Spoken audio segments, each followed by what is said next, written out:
Hello and welcome to another episode of Rights for Women. It is Wednesday the 10th of September as I'm recording this. It's actually pouring rain here in the Illawarra where I live, which is very disappointing. We had the most amazing burst of spring over the last 4 or 5 days. Yesterday I was out riding my horse in the sunshine, which was fantastic. I haven't ridden for months because he's been lame and the weather's been horrible, but all of that had corrected itself until this morning when it started pouring and has not stopped. So we're back to being Shrek, living in a swamp and trudging around in gumboots. Let's hope that doesn't last too long. Anyway, I digress. It's been a huge podcasting day and week actually. On Monday, I released the Romance Writers of Australia Roundup bonus and the bonus for paid Substack subscribers.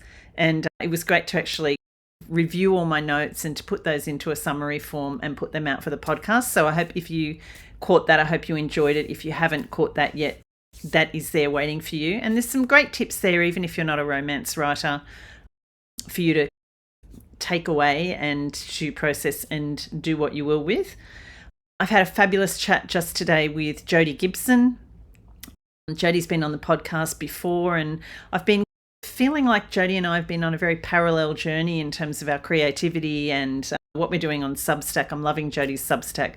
So we just got together to have a chat and shoot the breeze, and that is a great episode. Very inspiring. I think you'll find that one that will be coming up in a couple of weeks. Also coming up soon on the podcast, I have an interview with Catherine Pollock with her debut novel Starry Eyed, which is an anti-romance, really. It's centered around fan fiction, something really different and starting afresh, starting anew. And I'm really enjoying reading that and the fabulous main character that she's created. She's very quirky and the book is beautifully written, and it will be lovely to talk to Catherine about that debut novel. I'm also going to be talking very soon to Brooke Crawford about her debut novel Better Than the Real Thing, which I absolutely devoured and loved, and looking forward to talking to Brooke about her journey in getting published. I'm going to have Mel Hammond coming on the podcast. Some of you might remember Mel from the Writer on the Road podcast series, and Mel's been beavering away getting books written and getting them out, and I've just been following her journey particularly on Facebook and Instagram, and it's great to see Mel getting her work out there into the world again. One thing I'd love to request is that if you are listening to the podcast and if you're enjoying it, if you could take the time to maybe just do a very quick rating or review on whatever podcast platform it is that you listen to. I always forget to remind people about this, but it does really help the podcast get exposure and to allow other people to discover the podcast so that we can expand our listenership. That would be fabulous if you could do that. It doesn't take very long and I would really appreciate it. A couple of other things I want to tell you about before I get to today's guest, and that is on my website at pamelacook.com.au.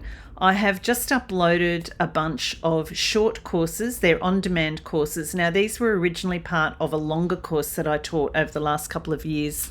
I've taught it in numerous places and also hosted it on my website called Turn Up the Tension. Quite a few people did it, and a couple of people said to me, this is really a course about how to write a novel. It's not just about tension, it's about all of the different aspects of novel writing. It goes into character, plot, structure, scene writing, revision, a whole lot of things. To that end, what I've done is, and because I don't actually have the capacity at the moment to run that as just a standalone course, I have divided it up into short courses. So I thought these might be helpful for people who just want to focus on developing character, or who just want some guidance on structuring their novel, or who really want to narrow in on scene writing.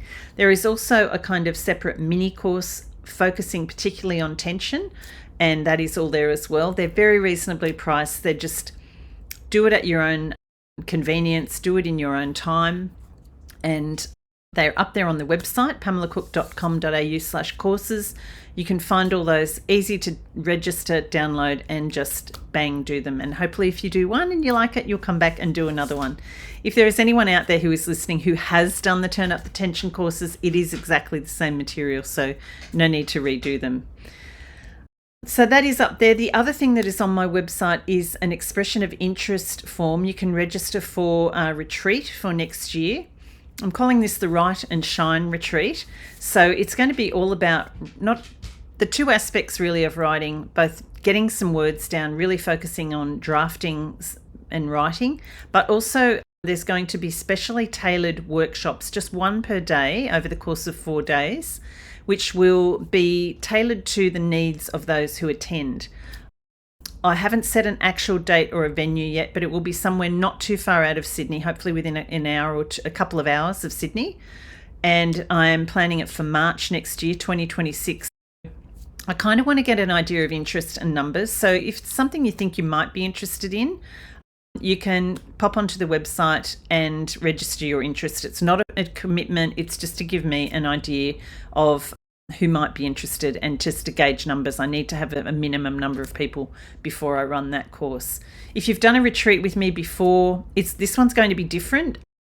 It won't be the same material again that I've done in the Next Chapter retreat for the last couple of years. It will be new material and there will be more writing time. So that is there for you to register for if you would like.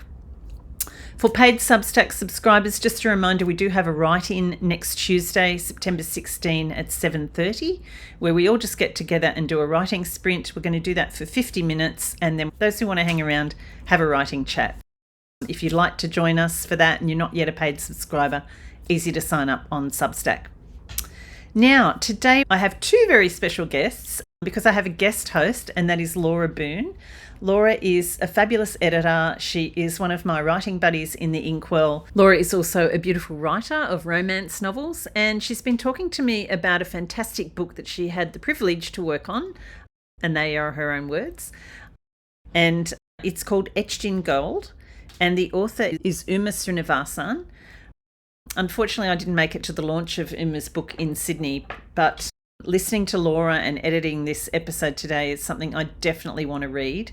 I'm actually fascinated by Indian culture and history, and I had good fortune to visit India with Room to Read, the not-for-profit organisation I did some volunteer work for some time ago and still continue to support. And it's just a fascinating culture, and the history of the country is also fascinating. So this is going to be a really different episode in some ways because the questions Laura asks really go deeply into the kind of research and writing process that Uma followed for writing Etched in Gold. It is her first novel, and when you start listening to the kind of history and the research that she had to do, it is really quite fascinating. So this is a great episode, I think, to really open our minds to reading books based in different countries, based in different cultural histories, and really learning something about the world out there that we might not know before. And it also sounds like just an amazingly lush, beautifully, sensorily written book. So let me tell you a little bit about Uma. Uma has had a career as a computer scientist and is now a writer of historical fiction. She says it's been an eventful journey, learning new facts about creative writing and hidden patterns of storytelling. She took several writing courses and acquired the knowledge and skills essential to craft historical novels so that they would appeal to publishers and readers. She's come to realise that writing is both an art and a science, and a well-crafted story is a beautiful piece of art executed with microscopic precision. Uma's South Indian roots have helped her create characters who are resilient, tenacious, and believe in the inherent goodness of the human spirit. She's a graduate of the Australian Writers' Centre and wrote this book under the guidance of her mentors there, Kathy Price and Pamela Freeman.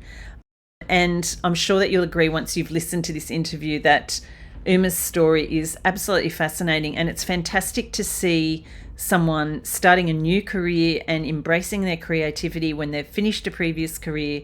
And Uma has really poured a whole lot of her own heart and soul into the writing of this novel. So I hope you enjoy this chat with Uma and Laura Boon as much as I enjoyed listening to it in the edit. And I'll see you very soon again on Rights for Women. Hi, I'm Laura Boon, and I'm a guest host for Rights for Women. Today, I'm delighted to be speaking to Uma Srinivasan about her just published historical novel, Etched in Gold. Full disclosure, I proofread Uma's novel, and it was a privilege to be part of her journey. Etched in Gold exemplifies the power of story to both introduce us to the new and also reinforce the universal longing of humans to be seen, to be loved, and to be fulfilled, and especially in the case of women, to be heard and respected. I'm going to read you a bit from the back of the book. You can see here the beautiful cover. On the back, we have a quote from Shankari Chandran, winner of the 2023 Miles Franklin Literary Award, and she calls Etched in Gold bold, beautiful, and quietly subversive. I should also mention it was shortlisted for the Penguin Random House Australia Writer Fellowship in that same year. The blurb: a 1630 Sanskrit biography of a Tanjore king etched on palm leaves. A 1620 trade pact between the kings of Tanjore and Denmark. Two women enliven this forgotten piece of history. Amba, in 1610, a gifted composer and temple musician, gets drawn into a world of politics, power, and peril. She documents the king's reign on palm leaves, leaving behind a rare Sanskrit biography. 4 centuries later, Maya, a contemporary musician from Chennai, finds herself creatively stifled in Sydney. While on a soul-searching trip through Tanjore, Maya discovers Amba's forgotten manuscript.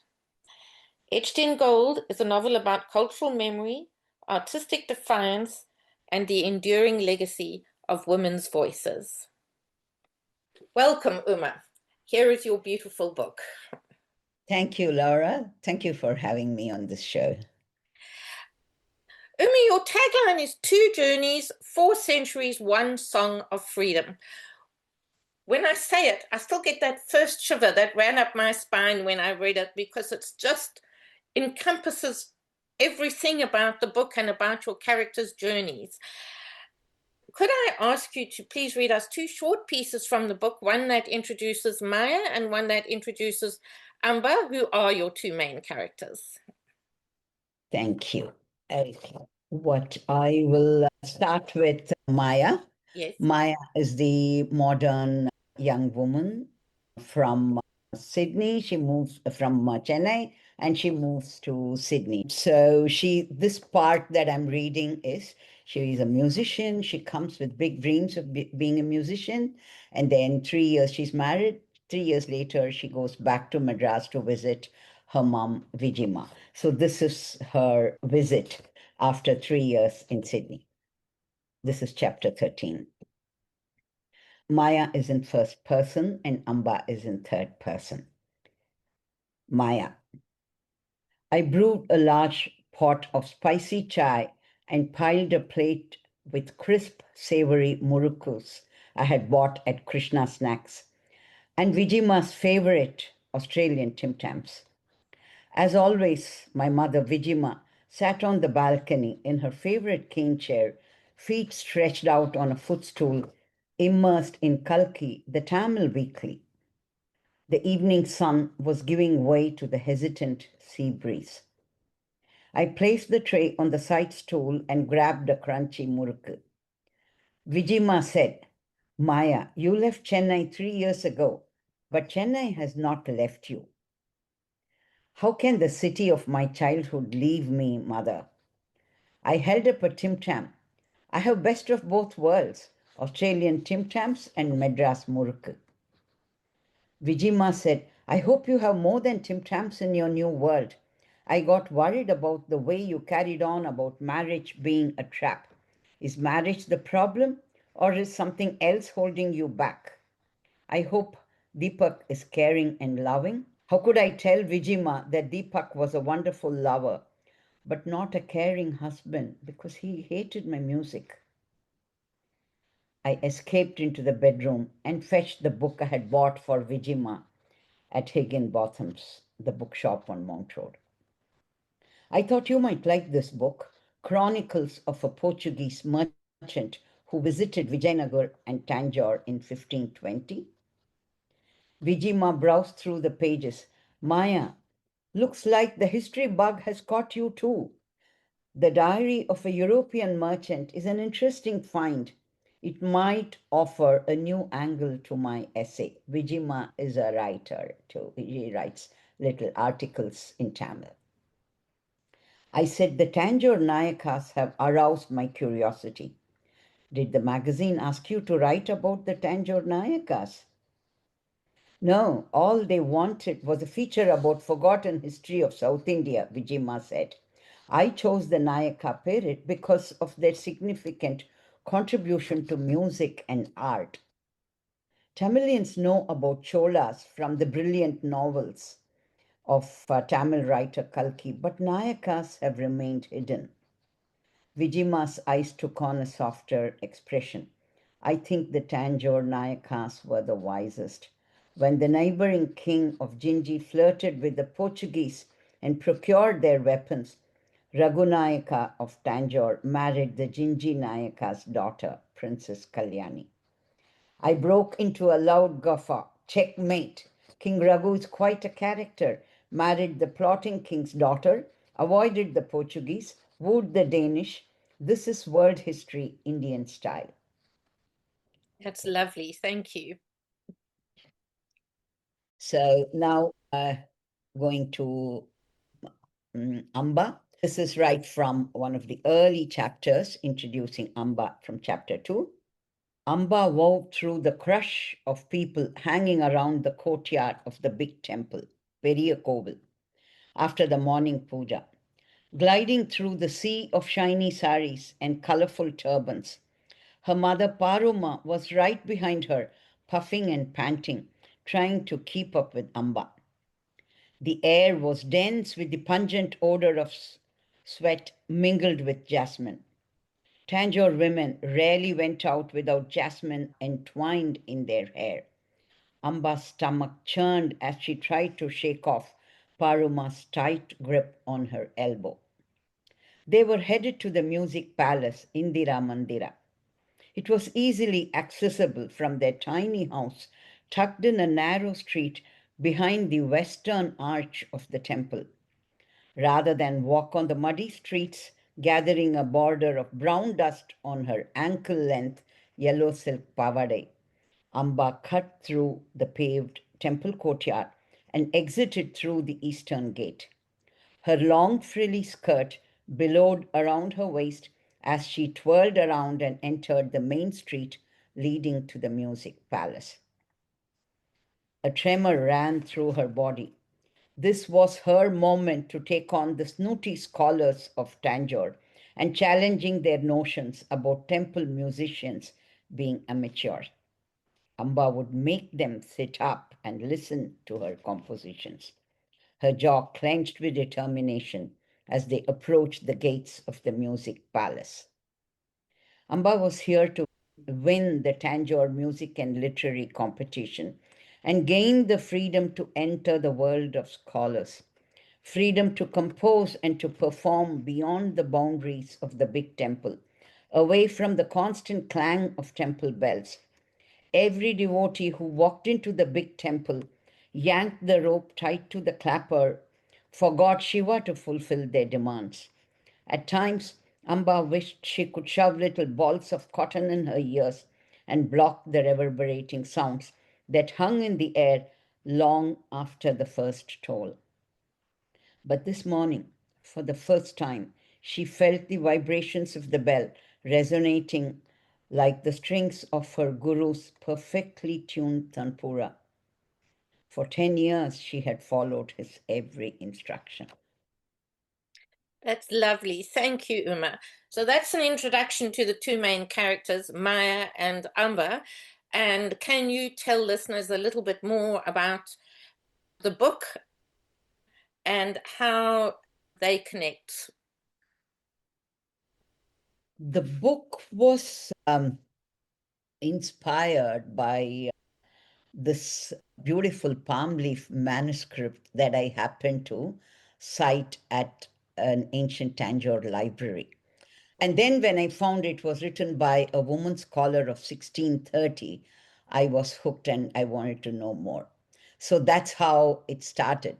And the story is about this, who was this woman who wrote such beautiful Sanskrit verses, which are still preserved. And I discovered her name was a scholar called Rama Bhadraamba. It's a long name. So I shortened it to Amba. But I couldn't find more information about her childhood or who she was. And there were some vague references that she could have been a courtesan or a temple musician, as there were many people who were temple musicians. So that is how Amba was born.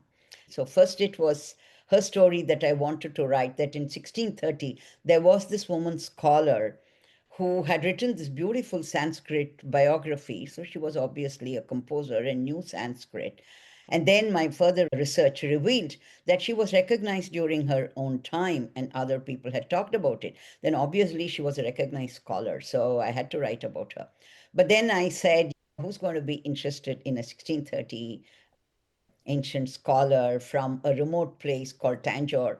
The people don't even know it's the name of a place in South India. So then I said, okay, let me introduce modern character Maya. And I live in Sydney, so Sydney is my home. And so I wanted Maya to be based in Sydney. And I do find a lot of young musicians, young people who want to promote their music. So music is a dominant theme, and I'm a Yes, musician myself. So I said, okay, let me use music as a way to connect the ancient composer with my modern young woman. And that is how Maya was born. And then music is the common platform. The musicians today still play music that was composed and structured and organized. Like people play Bach's music, right? Bach, as the yes, Baroque composer, is there's no one who will not play Bach. So yes, similarly in Carnatic music, there is no one who will not play music from 16th century. That is the time when it was organized into ragas and a structure and all of that. So that is still being handed down. So I said, all right, so I will bring a modern character who will discover Amba as the composer and draw inspiration from such an ancient composer. So that is how I decided to tell the story as a dual timeline of these two women bound by music as a common thing that they love. I love that connection between them, the music, but that I feel like they're also bound by other things, and it's something that comes through in the novel. They both have, for different reasons, challenging relationships. And we've discussed this, and I know you said that Indian culture is very committed to making the marriage work. And that brings with it its own challenges if a Yeah. woman is unhappy. So perhaps you could speak a little bit to those relationships that they both had. Yes. Okay. First, let's look at Maya. Now, Maya, the modern young musician, she meets this guy, Deepak, when she actually performs and wins a competition in Chennai. And he says, oh, you sing beautifully. And he's good and he's nice. And she meets him and they go out for dinner, spend a few evenings. And he comes back to Sydney. He really loves her and says, look, you're it's a great place for your music here and so on. And somehow she falls in love with him. So they get married and she comes here. But then the moment she comes, she has no place to practice her music. She's practicing it in the shower, whereas she could practice before. And he has no compunction in telling her, look, music is not going to make money. Go make money. And, you're smart. Go work in a tech company. She has a maths degree. So then she finds, which happens quite a lot among young musicians, who suddenly, if they don't know Western music, and it's their passion is Carnatic music, and she has no way to practice it. And somehow, one common thing that happens often, men define the rules, and then women just follow it, not always blindly. They know they are following it, but they feel compelled by social pressure and norms. And I chose, in this case, Maya. It's not her that she was forced to marry Deepak. She marries Deepak, but then discovers that there is no place for music. In he thinks staying with his parents as a joint family is okay. It is not okay for her. And everyone is no one is bad. There is no violence or no, not that kind of thing. It's just respect. What I also want to bring about, what sort of kept coming up is how do you get the respect and how do you pursue your passion without anger and without breaking ties that may not have a good long-term implication. So that is the cultural thing coming in, that you can break away and say, look, I'm not going to live with you. I'll go and live somewhere else and practice my music. But that will always leave a little, there is a bitterness. So can it be done without bitterness? But if the rules are made by men and women have to follow, how can you break the rules without breaking the relationship That is the and question. get your voice? Yeah. That was the one I was trying to, and that kept coming up. And in a way, that is the way how I think as well as a person. Good communication, good negotiation can, it may not be the best ideal thing, but it takes time. But you can build bridges with good communication rather than break bridges. So if you built a bridge, so that was the thing that was coming up that you do, but it does not mean by any means you don't get your voice. You Yes. have to get your voice. So the thing also here is I want to offer hope. There is a way. You can get what you want. You don't have to cave in, is Yes. another thing also, which I want to bring about as well through both the characters.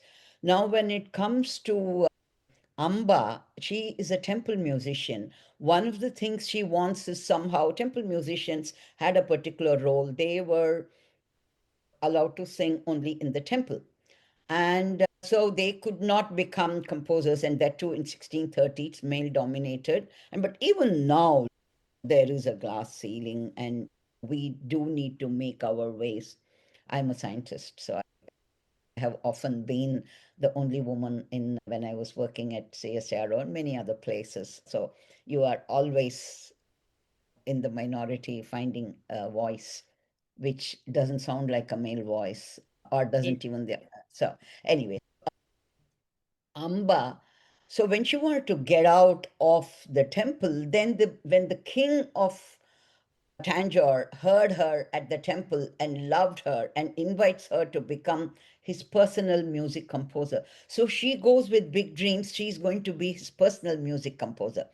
And so it is a naive assumption with which she goes, but then she soon realizes he's a king. And those days, the kings had many wives, they married many people, they had courtesans.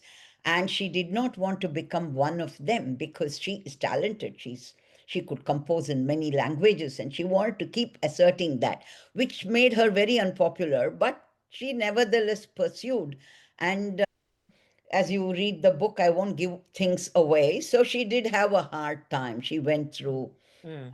a lot of trauma to get her way. It didn't come easily.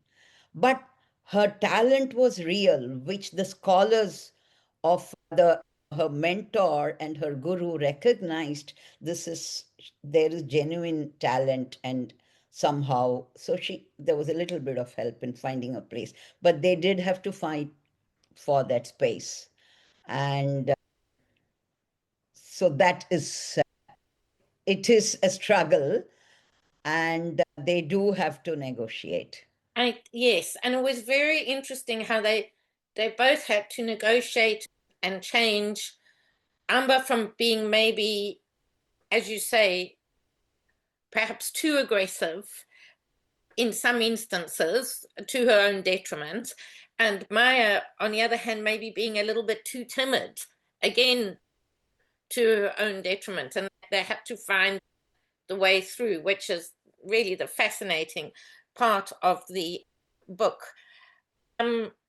You've told us a little bit about Amber and how you discovered her.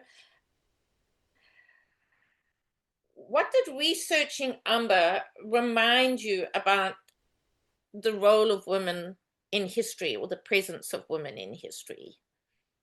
Right. Now that came as quite a surprise to me. There is this general notion, which everybody had, including me, that perhaps women in the 1630s, anywhere in the world for that matter, and in India too, we said, oh, they did not have freedom or they were not educated. And there is this notion that India women were not so highly educated and they did not have talents and they were all subjugated by male dominance. And there was that notion that women were completely subjugated. And it was such an eye opener for me because when I started, one is this work was displayed, it's still displayed in the Saraswati Mahal librarian in the library in Tanjore, in an ancient library. Then when I started reading that she was a real woman, and then I started looking up literature in Tamil and Sanskrit and English, and then started finding diaries of that was the time when the Portuguese were there, the Dutch were there, and then the Danish had come as well. So I went to the state library and I started looking for the diaries of people who went to India during that period. And there is very categorical description of these people, two women who were such great scholars, and the king is rewarding them for their with their weight in gold and jewelry, and they were highly revered during their own period. That he would have an audience for women scholars and writers on a full moon day when there would be all women scholars extempore writing and chanting, and I found several reference to that. And then I also found Indian Sanskrit scholars and even PhD students doing their PhD dissertation on Amba and her life and her work, and that she is recognized. It's quite a recent PhD, actually. So then I said, it is not true that women were subjugated completely. They had a voice, they asserted their voice. And perhaps that is the reason why there is so much strength in subsequently over generation. There was a lot of strength. But then at some point, when, with the colonial influence, sometimes I think maybe in 1630, Indian women probably had more voice than corresponding British women. But there were always exceptions everywhere. But here I found when women had a voice, and it is not true they didn't have.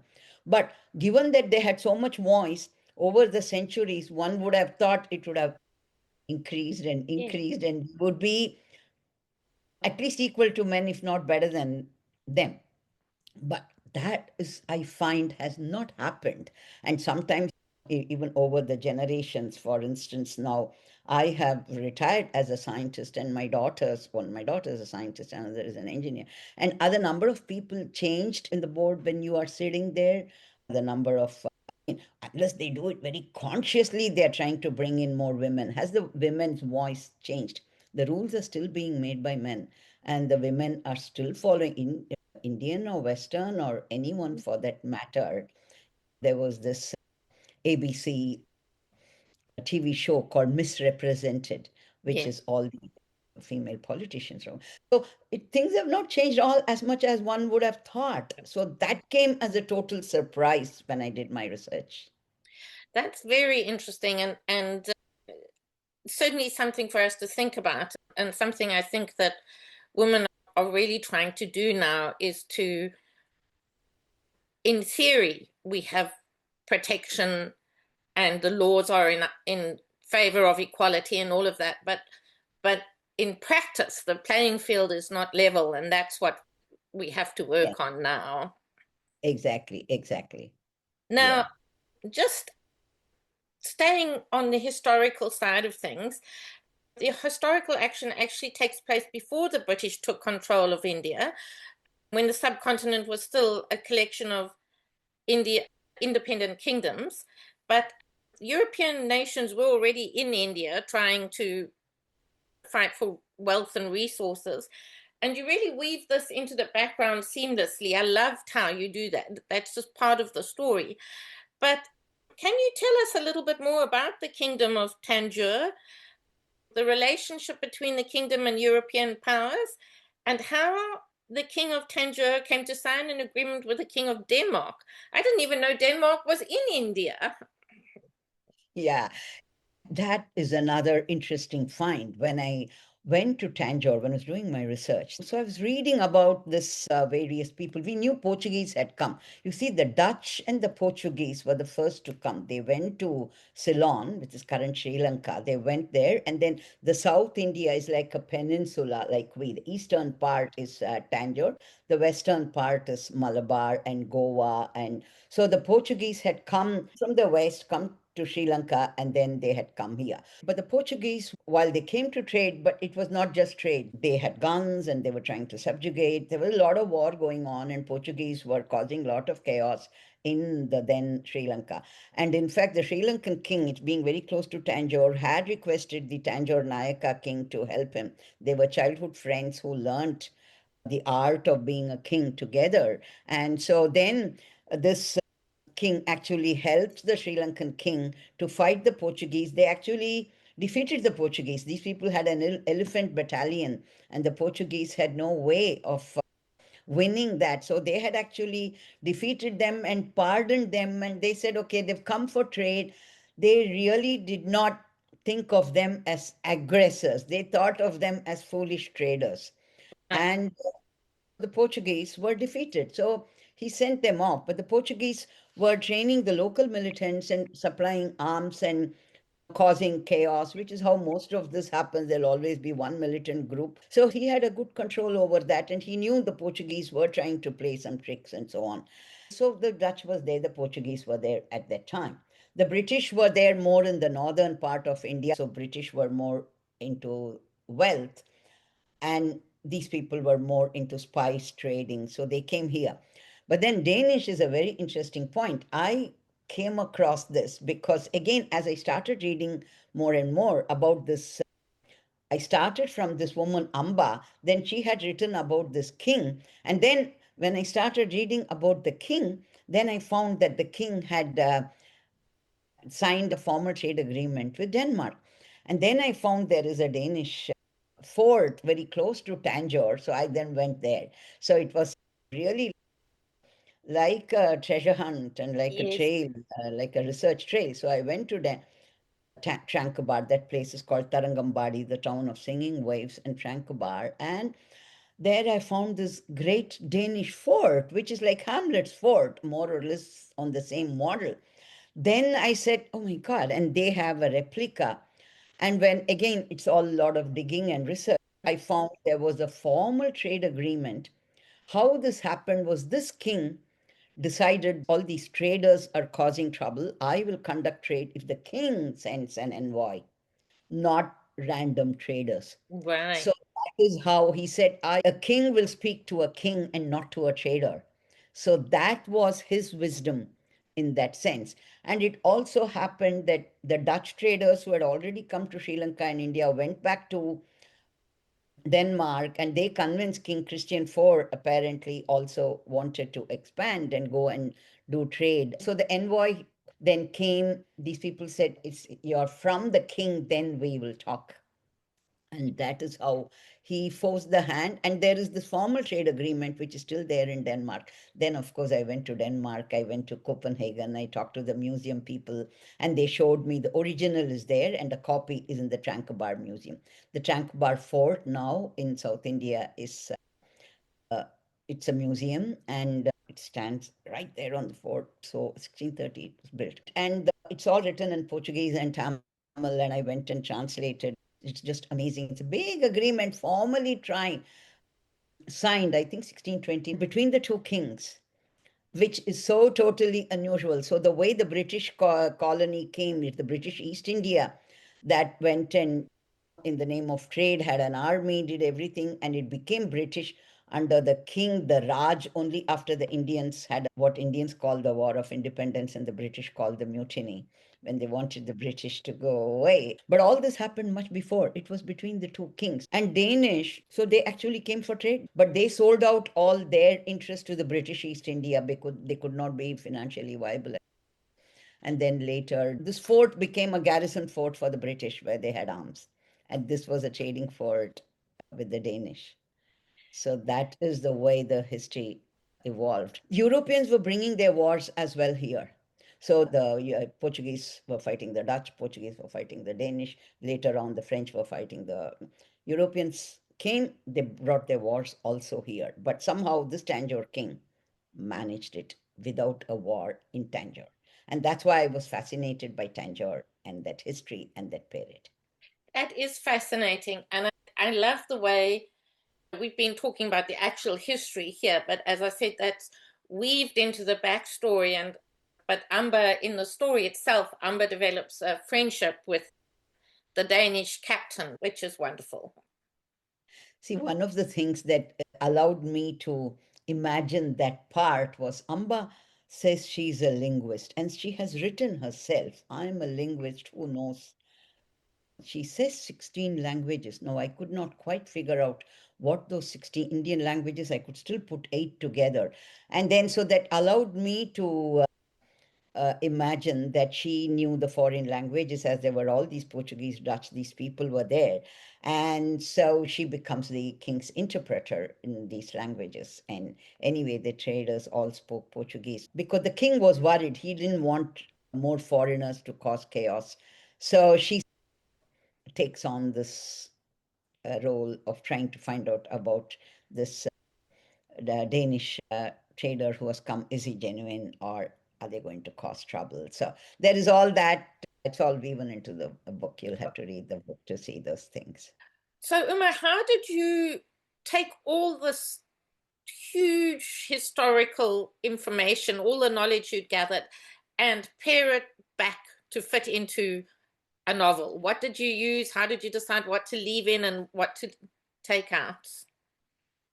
Right. Now that was the big question, isn't it? And that's when I realized I knew when I saw this I wanted to write about it, but I decided that's when I had to learn the art and craft of creative writing.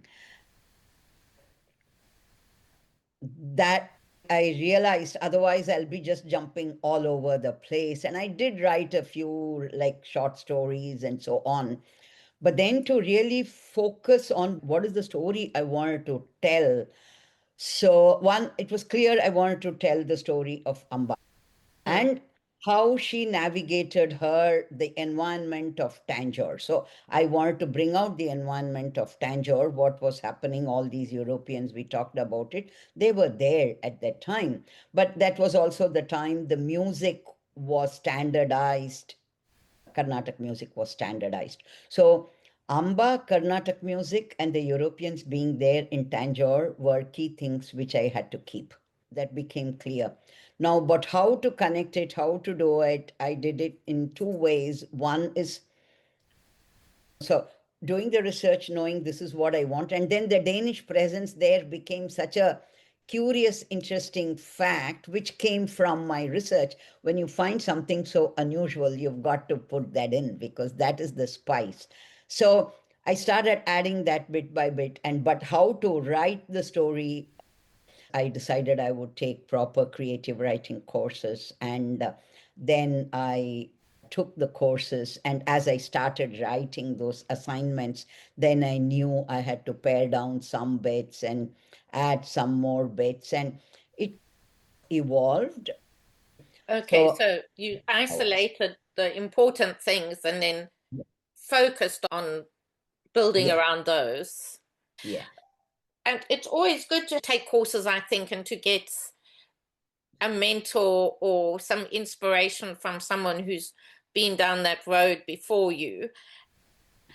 So Amber speaks several languages, and I know that you also speak several languages. And I was wondering how you think that multilingualism affects your writing. Does it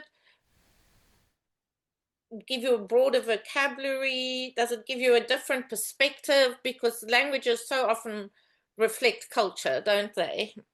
Yeah, they do. All of that is true. Like I speak Tamil and Kannada, which are other South Indian languages. I also studied Sanskrit up to graduation as a classical language, like Latin. So I had the big advantage that I had was I could read the history of Tanjore in Tamil because it occurred in Tamil Nadu, in the Tamil territory, and that is the language they spoke. So I didn't have to read a translation or a Western notion of Tanjore. I could read what Tanjorians taught about Tanjore. Exactly. That is what is a very powerful thing you can get if you are able to read in the local language. Otherwise, we are always relying on someone else telling the story of the people who are being talked about have no say in the way a Britisher or a Danish is going to talk about Tanjore. Is totally different from a Tamilian writing about Tanjore. So definitely it gives a different perspective. So it's a huge benefit. There is absolutely no doubt about the benefits. You get the cultural nuances, you understand that a lot more. So that was a huge advantage, and I could definitely, I utilized all of that. So to just get a few more fine tuning of cultural things that happen. For instance, in Tamil, I had originally translated my mother had written a Tamil novel, and I translated the Tamil novel. That is when I got very interested in Tanjore history. And that is how I found Amba. So there is a story behind the story there. But then when I read my mother's Tamil novel, she has written like the puja that they do, the worship that they do. She has described a whole chapter of the puja and the different Yes. types of lamps they used and the puja they did and the worship and 10 types of bananas that they used for worship and all those kinds of which are very culturally rich. There is no way you will find all that in those translations. So those are the things I was trying to bring in. I had that huge advantage of being embedded in that culture for a period of time while I was researching. I took leave and I took sabbatical and I went and sat in Tanjore to get to imbibe that. And so that really helped a great deal. So languages, if particularly the language of from where the story is being told, no matter where we are telling that story, I think it's a huge advantage. I think that's one of the things I loved the most about the book was that I really felt that I was immersed in Tanjore. At times, I even felt like I was Indian because I just could fit right into the story and all these details and all that local knowledge and cultural knowledge that made me feel as if I was part of the environment rather than watching from a distance. Yeah, thank you. That's a huge compliment that you felt part of the environment. Now that is the where the taking the writing course. I did it with the Australian Writers Centre and my mentor Kathy Tasker and Pamela Freeman. This being in there, getting into the third person, limited third person point of view, that is the craft Yes, part that I learned to make it immersive and not be brochure type of yes, description. yes. That came, I had to work a lot in polishing it. And that was the several versions and editions, getting deeper and deeper into the point of view characters and that immersive bit that came with lot of training, rewriting several times. That required a fair bit of rewriting. It didn't come just like that. But I knew the settings and the descriptions were there, but to turn it from brochure to immersive experience, that is craft. That's true. And I really compliment you on that. And I would encourage all debut novelists, I would say, not to be in too much of a hurry to get the book out, but to spend that extra time on that craft because it really makes the difference between a nice book and a brilliant book. And it was really well done. On the same track, I want to talk about readers who might feel a little bit intimidated maybe about reading a book set in a different culture. I loved it. And partly because I love to learn new things, and reading a book from somebody else's culture, but written in a language I can understand, really helps me to do that. What would you say to readers who might be a little bit intimidated that perhaps they don't know a lot about the Carnatic music of Southeast India or the history of the country, to encourage them to read it? Yeah, I think the first thing I would say is one, it's in English. It's in Mm, modern English that there's everything there, every word you could understand. And then where to make it authentic, you can't always go and describe a sari and say it's a 6 yards material which mm, is woven around you and all that. If you overly explain, then it's laborious and it mm, mm, loses that. mm, So mm. the word sari is a sari. And in the book, for first time readers, we have left most of them in italics. And every word in italics, there is a Wikipedia entry too. Okay, there you go. So if you need to know what something is, you can look it up if you're not familiar with it. Although I think many of the terms, because we've become so multicultural, Yeah. something like sorry, and speaking of things like food, writers are always being told to bring in the five senses. And again, I think that's something you do better than almost anyone I've read. There's the visual descriptions of gardens and flowers and landscapes, the taste and smell of food, as we've talked about, the sounds of music and people, and the touch between people, and even quill to banana leaf. Again, I suppose that was part of the revision process, looking at how to Yes. make it come more alive. Yes, definitely. There were times when during the revision process, I went with, okay, almost like with the five senses, is the smell coming in? What is the Mm, food? What is happening? Or in the air? Initially, Amba does not like jasmine mm, smell. Later, mm, she knows it's everywhere. So in the first chapter, when I read it's pungent, mixed with sweat is horrible. So she doesn't like it. So I use that to bring out her dislike of mm, jasmine as mm. well. So those kinds of things. So I said the smell of jasmine, I changed the word to the stench of jasmine for her. Then that Yes, shows how much she dislikes it. So all those things, that kind of little thing comes in yes, yes, subsequent revision. yes. But so it partly was conscious, partly was unconscious, but sometimes I would go with look for sometimes something is missing, make it concrete. One of the books I was reading said, make it concrete. Then what is the physical thing that is giving this smell or this taste, or what is the concrete thing I'm missing here? So that kind of I wrote it first lot, but then I revised and brought in the missing elements. So it went hand in hand. But that part was, it was fun actually. It wasn't laborious because, but writing the story to get, that was when you do all the plot point Yes, and to get yes, the inciting incident and the story going through. But then the characters' thoughts. But then this whole thing, for the story to be real, a lot of editing is required. I did go through a fair bit of edits, I must say, but I enjoyed the process that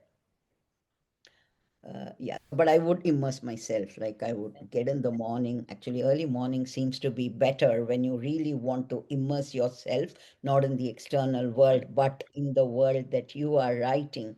I found morning writing always came very well when I could simply get into that place. Like I'm in that place then, and that's everything interesting. else is out. So then that really helped.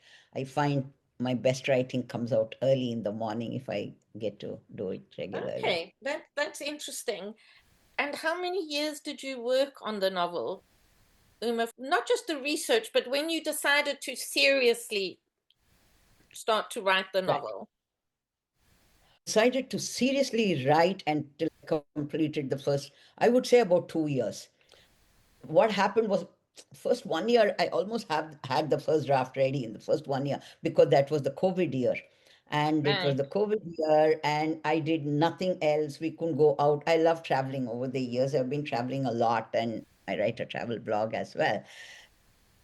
But that year we couldn't travel anyway, and we couldn't go anywhere locally. And that was also the time it was the right time for me to retire as a scientist, and everything came to us. So then I could give full time. So I must say I did full time writing for 2 years. And the first year, that year of COVID, like there was nothing else. So I had lots of music. I listened to music. And the first draft was like a frenzy in 1 year. And then half of it went out in the second year. I recreated Maya. And so 2 years, I would say I had a decent draft, which I could then share with a few initial beta readers. So that took 2 years when I was ready to just share it with a few people. Wow. Okay. Thank you for sharing all of that. I just want to say, in conclusion, that I wrote in my review that Etched in Gold gives you everything you want from a book. It teaches you something new. It embeds you inside characters who will live with you forever. It breaks your heart, lifts you up, and brings you joy. Australians are great foodies, and I'm sure that they will love that entry into your book. And I would encourage everyone to read it and try something new. Thank you, Laura, for this beautiful review. Thank you so much for having me on this show.